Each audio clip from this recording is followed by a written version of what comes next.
왜 이러십니까? 예배 시간에. 아이고, 온 힘을 다해서 찬양해 주셔서 감사하고요. 우리 할머니들은 숨 넘어갈 것 같습니다. 어떻게 찬양 한번 하시고 얼굴이 헬쓱해지셨는데, 우리 찬양대가 지휘자 반주자까지 딱 13명입니다. 13명이 이런 소리 내기는 굉장히 어렵습니다. 온 마음으로 주를 높이고 찬양할 마음이 있어서 그런 줄로 압니다. 그러니 더 큰 환호와 박수로 격려하겠습니다.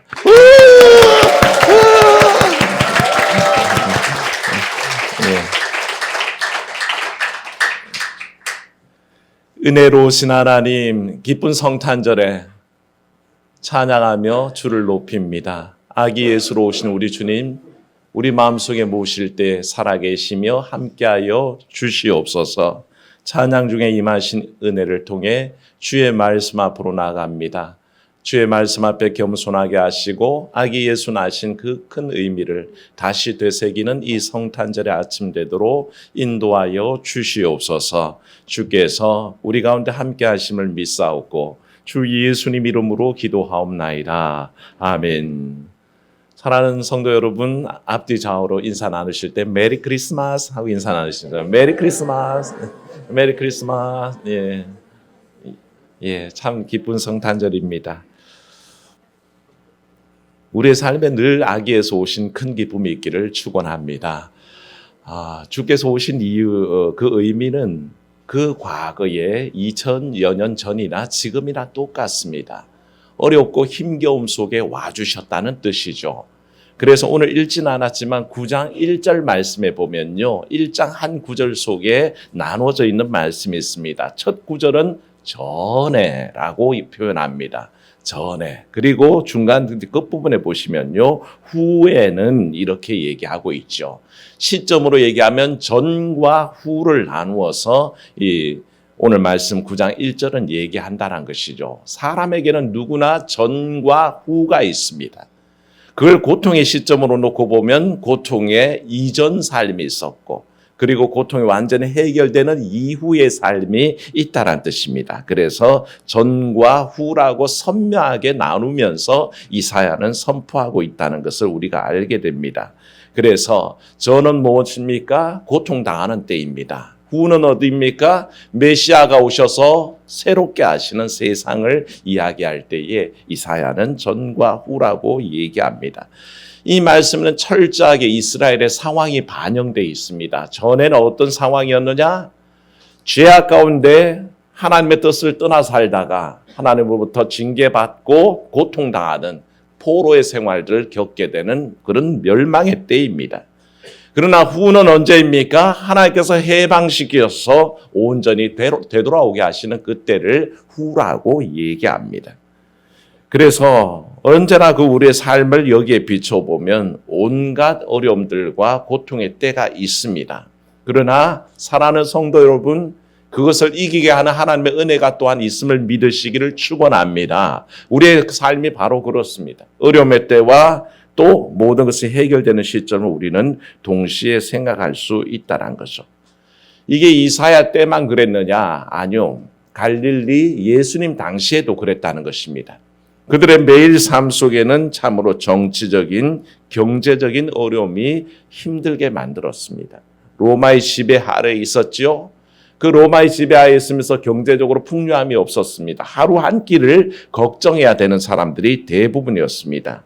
때로는 로마에게 압제당하면서 수로공사에 동원해서 그 공사에 동원되다가 죽음을 당하는 사람이 부지기수였습니다. 그런 어려움들 속에 살았으니 얼마나 고통스러웠겠습니까? 그러나 그들에게도 전과 후는 있었습니다. 그 고통의 때가 있었지만 아기 예수께서 오셔서 빛과 광명의 때를 선언한 때가 있었다는 거죠. 오늘날에도 마찬가지입니다. 우리의 삶에 이와 같은 전후는 나누어집니다. 예전 사람들이 고통받았던 것처럼 우리도 고통받는 때가 있고 그것이 해결되는 때가 있다는 거죠. 사람이 살면서 이 세 마디를 안 하면 행복하답니다. 한번 따라해 볼까요? 속 시끄럽다. 골치 아프다. 가슴 아프다. 예. 우리의 삶이요, 이 말이 없어 행복하다는데 웬걸요? 이 말이 입에서 떠나지를 않습니다. 늘 골치 아프고 늘 속 시끄럽고 늘 가슴 아픈 일들이 왜 이렇게 많은지를 모르겠습니다. 그게 없다고 말할 수 있는 사람은 아예 없다란 것이죠. 근데 하나님은 바로 이런 삶을 버려두기를 원치 않으셨습니다. 따라합시다. 하나님은 우리 삶에 들어오십니다. 예, 하나님은 개입하시기를 원하는 겁니다. 그냥 고통 중에 버려두시는 게 아니라 적극적으로 찾아오셔서 그 삶을 바꿔주기를 원하신다는 것입니다. 그 마음을 오늘 이사야는 한 단어에 표현하기를 여호와의 열심이라 그랬습니다. 뭐라고요? 여호와의 열심이라 그랬습니다. 하나님의 열심이 바로 이스라엘의 고통 중에, 인류의 고통 중에 해결할 점을, 그 방법을 제시하는 의지입니다. 그걸 이사야는 바라보고 여호와의 열심이라고 표현하고 있는 것이죠. 그래서 그 의지가 여호와의 열심이 이 땅에 평화 주기 위한 계획들을 세우시고 실천하기에 이르렀습니다. 그게 뭐냐 하면 바로 흑암 중에 비치는 빛이요. 고통 중에 임하는 빛에 관해서 얘기합니다.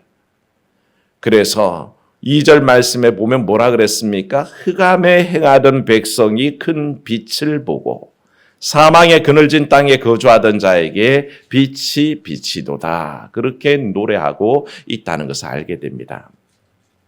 언제나 인생의 흑암은 하나님의 계획 개입하시는 그 빛 속에 사라지는 줄로 믿습니다. 그게 하나님이 역사하시는 놀라운 빛의 세계입니다. 창세 때에도 여러분들 창세기 공부할 때 제가 말씀드렸죠. 창세 때에는 아무것도 없는 무에서 유가 창조되었다고 보통 얘기합니다. 그런데 이 무란 게 사실 아무것도 없는 게 아니라 성경에는 그 무의 상태를 이렇게 설명합니다. 온통 공허와 혼돈과 어둠이 있었다 그랬습니다. 우린 보통 없다고 얘기하지만 그 없는 상황이 아예 없는 것보다 더 못한 상황, 공허함과 혼돈함과 어둠이 깔려 있었다 그랬습니다. 그게 이 세상이 하나님의 손길 속에 창조되기 이전의 상태입니다. 완전히 없는 것보다 더 못한 상태이죠. 모든 것이 어둡고 모든 것이 섞여 있고 모든 것이 빈 듯이 보이는 그 상황이었다는 거죠. 그때에 하나님께서 천지 창조를 위해서 뭘 하셨습니까? 빛이 있으라 하심에 그 빛이 어둠들을 몰아냅니다. 그 어둠이 몰아된 상황 속에서 모든 무질서가 질서정연하게 자리 잡기 시작하고 아무것도 없다고 생각했던 그 공허 속에 하나님의 창조 세계가 들어차게 되는 것이죠. 그게 하나님의 창조 세계입니다. 모든 혼돈과 무질서와 어둠이 거치는 그 세계를 주님께서 보내셨다고 할 때에 이 창조의 새 역사가 우리의 삶에 날마다 일어난다는 것입니다. 우리를 들여다보면요, 모든 게 무질서해 보입니다. 모든 게 허무합니다. 모든 게 캄캄합니다. 그러나 주의 빛의 사역이 우리 속에 찾아오면 그 모든 것들이 채워지고 질서를 잡고 어둠이 물러가고 밝은 세계가 임한다는 것이죠. 이 이야기를 너무 잘 알았던 마태가 이사야서의 그 모든 말씀을 인용해서 마태복음 4장 13절 16절에 보면요, 오늘 이사야서의 말씀을 그대로 인용합니다. 뭐라고 했냐면 예수님의 사역이 시작되는 그 시점에 이 마태는 이 놀라운 이사야서의 예언을 기억해내고 이렇게 얘기합니다. 나사렛을 떠나 스불론과 납달리 지경 해변에 있는 가브나움에 가서 사시니 이는 선지자 이사야를 통하여 하신 말씀을 이루려 하심이라 일렀으되 스불론 땅과 납달리 땅과 요단강 저편 해변길과 이방의 갈릴리여 흑암에 앉은 백성이 큰 빛을 보았고 사망의 땅과 그늘에 앉은 자들에게 빛이 빛이었도다 하였느니라. 그렇게 고백합니다. 마태는 깨달은 거죠. 이사야서에서 전망하는 그 얘기가 오늘 이 갈릴리에서 일어나는 예수 그리스도의 사역에 있구나라는 걸 깨닫는 거죠. 그러나 그걸 깨닫는 여러분들은 오늘 그 역사가 오늘 우리의 삶에도 있다는 것을 고백하시기를 축원합니다. 동떨어진 얘기가 아닙니다. 아주 오랜 옛날부터 전해오던 그 얘기가 메시아 때 이루어지며 또 그 이야기가 오늘 우리의 삶에도 그대로 이루어지신다는 거죠. 바로 그 하나님의 열심히 일으킨 일이 뭘까요? 그게 바로 흑암의 세상에 빛을 가져다 주시는 평화의 왕 아기 예수께서 오신 사건입니다. 그 사건을 통해서 우리는 놀라운 은혜를 경험하는데 이사야는 이때를 전망하며 오늘 말씀 보십시오. 6절에 이렇게 얘기합니다. 이는 한 아기가 우리에게 낳고 한 아들을 우리에게 주신 바 되었는데 라고 그렇게 얘기합니다. 그분의 낳으심은 너무너무 놀랍습니다. 그래서 이사야는 표현할 말이 없어서 그 어깨에는 정사를 메고 있고 그 이름은 기묘자라 모사라 전능하신 하나님이라 영존하시는 아버지라 평강의 왕이다 라고 그렇게 표현할 수밖에 없었습니다. 평강의 왕이 오시는 그 사건을 통해서 모든 것이 바뀐다는 것을 이사야가 선포하고 있는 거죠. 흑암에 행하던 백성이 빛을 보게 됩니다. 그늘에 사망에 그늘진 그 땅에 거하던 자들이 빛을 보게 됩니다. 주님께서는 스스로 세상의 빛이라 하셨고 그 빛을 쫓는 우리들이 또한 세상의 빛이라고 선언하셨습니다. 그래서 어둠을 밝힐 수 있는 유일한 길이란 거죠. 그 예수님 때문에 모든 것이 변화됩니다. 사랑 여러분, 변화된다 그러니까 우리의 인생이 그 삶이 변화될 때 정치적으로 경제적으로 모든 것이 변화되는 거기에 초점을 맞추지만 실제로 주께서 오셔서 우리를 영화롭게 하시는 것은 이 사실에 집중됩니다. 주님의 오심으로 말미암아 따라합시다. 우리가 빛의 자녀입니다. 그게 바뀐 겁니다. 우리는 주님을 믿음으로 말미암아 우리의 어떤 정치적인 경제적인 현 상황만 변한다라고 기대하지만 그걸 넘어서 있습니다. 그보다 더 중요한 것이 있다면 우리가 빛의 자녀가 되는 것이고 하나님 아버지를 우리가 아버지라 부르며 그 신분이 변화되는 것입니다. 흑암 속에 살았는데 빛이 없었는데 아무런 바라볼 것이 없었는데 소망이 생겨났다는 뜻이고 생명이 생겨났다는 것입니다. 이를 주께서 보여주시기 위해 2000년 전에는 눈먼 자가 눈을 뜨게 하셨습니다. 빛을 보게 하셨습니다. 들리지 않던 자가 갑자기 듣게 하셨습니다. 못 걷던 자가 걷게 하셨습니다. 그 모든 일들을 통해서 변화된 역사들을 간접 체험하게 하셨는데 그 모든 일에 제일 큰 즐거움이 뭐였느냐? 하나님 아버지를 우리가 아버지라 부른다는 그 사실을 전해주셨다는 거죠. 이 놀라운 기쁨을 빼앗을 자가 없음을 고백하시기를 축원합니다. 아무도 앗아갈 수 없습니다. 성탄절의 기쁨이 뭘까요? 선물 받고 크리스마스 트리가 번쩍번쩍대고 우리가 발표해서 즐거울까요? 아니요. 그 예수께서 오심으로 평강의 왕이 임하셨고 우리의 신분이 바뀌어져서 우리가 온전히 하늘 백성 하나님의 자녀 온전한 기쁨을 누리는 자라는 것을 알기에 그 기쁨이 충만하다는 것을 고백해야 됩니다. 사랑 여러분, 그 즐거움을 얻기까지 깨닫기까지 우리의 삶은 고통입니다. 제 개인적인 말씀을 드리면요, 저는 어린 시절에 남들보다 먼저 아픔을 겪은 경험이 있습니다. 아주 사춘기 적에 육친의 아버지를 잃고 그렇게 고통 중에 지냈습니다.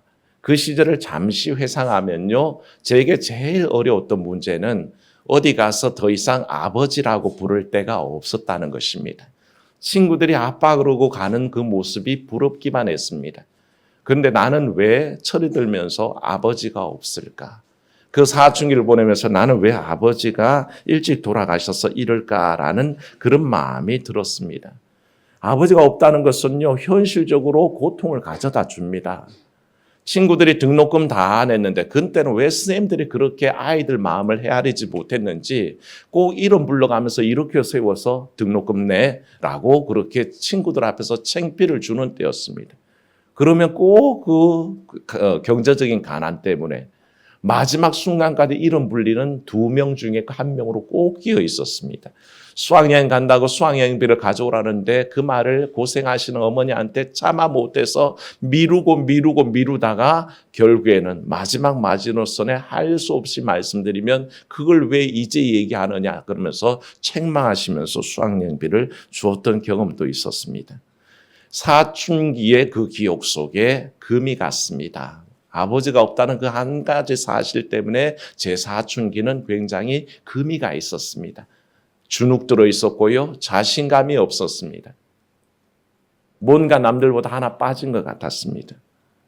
그러나 어느 날 주를 만났을 때 주께서 내 아버지가 되셨다는 확신이 다가왔을 때 내 마음속에 주 하나님이 내 아버지가 되시고 구주가 되신다는 그 놀라운 경험을 체험한 다음에 저는 변했습니다. 뭐가 변했을까요?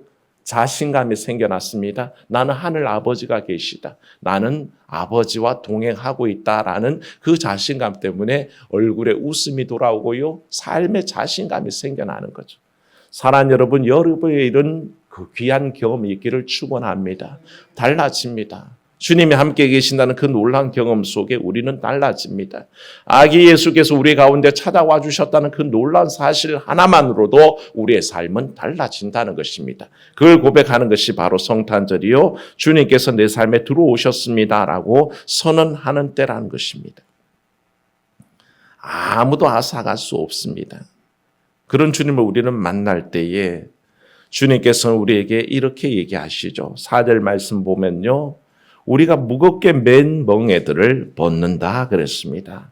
주님은 초청하시죠. 주의 음성 들으십시오. 수고하고 무거운 짐진 자들아 다 내게로 오라. 내가 너희를 쉬게 하리라. 그렇게 선언하십니다. 주의 오심은 우리의 어깨에서 짐을 벗겨내 주시는 겁니다. 무거운 짐을 그저 지워주시는 게 아니란 것입니다. 교회 나와서 예배할 때에 주일날 나와서 예배할 때에 여러분들의 무거운 짐을 다 주 앞에 내려놓으시기를 축원합니다. 주님은 그 짐 맡을 준비가 되셨고 대신 맡아주시는 분입니다.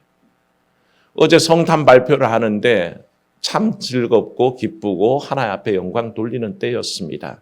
그런데 우리 소망 울타리 중고등부 아이들이 무언극을 하는데 그게 뭐 아무것도 아닌 것 같은데 가슴이 찡했어요. 그 주인공 아이가 세상으로부터 그 미모의 유혹 속에 또 마귀의 유혹 속에 또 온갖 쾌락의 유혹 속에 물질의 유혹 속에 얽매였습니다. 쇠사슬이 그를 잡아맸을 때 예수께서 어떻게 하셨습니까? 그 사슬들을 하나하나 벗겨서 대신 지시고 그 유혹들을 혼자 감당하시고 마침내 어떻게 하셨습니까? 이겨내셨죠. 그래서 우리도 모르게 코끝이 찡하는 그런 경험을 하셨을 겁니다. 주님께서 우리 가운데 와주셔서 행하시는 일은 바로 이것입니다.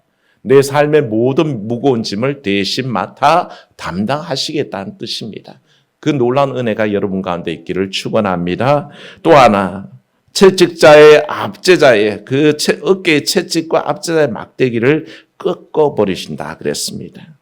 우리는 지금요 매 맞고 사는 사람 없습니다. 여러분들이 무슨 채찍을 맞으면 무슨 막대기로 후려침을 당하겠습니까만 사랑하는 여러분 우리의 삶이 그렇습니다. 살다 보면요 돈의 채찍이 나를 얼마나 후려치는지 돈 걱정 때문에 고통스럽습니다. 어떤 때는 건강의 막대기가 우리를 얼마나 심하게 때리는지 죽을 것 같습니다. 그렇게 고통 속에 채찍과 막대기가 우리를 힘겹게 만듭니다. 그러나 주님 어떻게 하십니까? 그 채찍을 꺾어버리시고 그 막대기도 꺾어버리는 분이시라 그렇게 얘기합니다. 그래서 우리가 맞을 채찍과 우리가 맞을 모든 막대기를 꺾는 분이라고 그렇게 얘기하시는 거죠.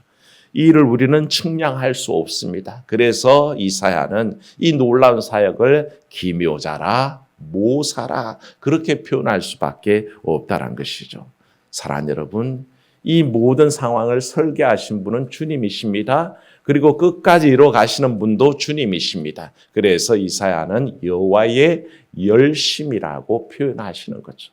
이 여호와의 열심을 우리 인도에 가실 그 평강의 주님 바라보는 귀한 성탄절 하루가 되시기를 주의 이름으로 축원합니다. 은혜로우신 하나님 주의 말씀 앞에 섭니다. 이사야를 통해서 흑암에 살던 백성이 빛을 본다 하셨습니다. 어둡고 캄캄한 세상을 살아가는 지금 여러 가지 어려운 상황 속에 있는 지금 오히려 빛을 보게 하시는 주의 놀라우신 은혜를 체험합니다. 그러나 이 모든 것을 뛰어넘어 우리의 삶을 빛의 세계로 인도하시고 영원한 나라로 초청하시는 그 주의 은혜를 경험하도록 도와주시옵소서. 그리하여 평강의 왕이신 주님, 그 열심을 우리를 구원의 자리로 인도하시는 그 주님을 오늘 만날 수 있도록 역사하여 주시옵소서. 주 예수님 이름으로 기도하옵나이다. 아멘.